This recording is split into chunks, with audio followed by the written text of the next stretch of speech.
Ôi bi bay ta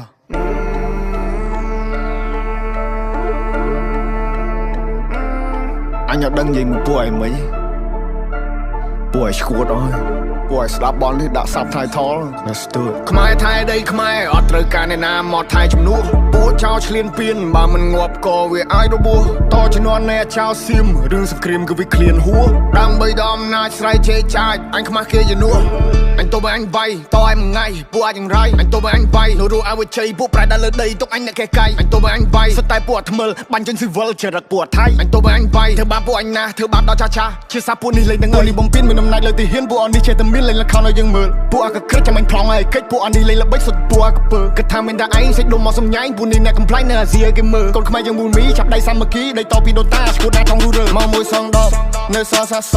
អត់មានអ្នកកងប់លើដីខ្មែរអត់មានអ្នកហែពួកអាបសោអញមានឈាមខ្មែរដូនតាអញថែដល់ទីបញ្ចប់ពួកនេះលប់ឡាយមានសាសនាដែរតែធ្វើដោយឡប់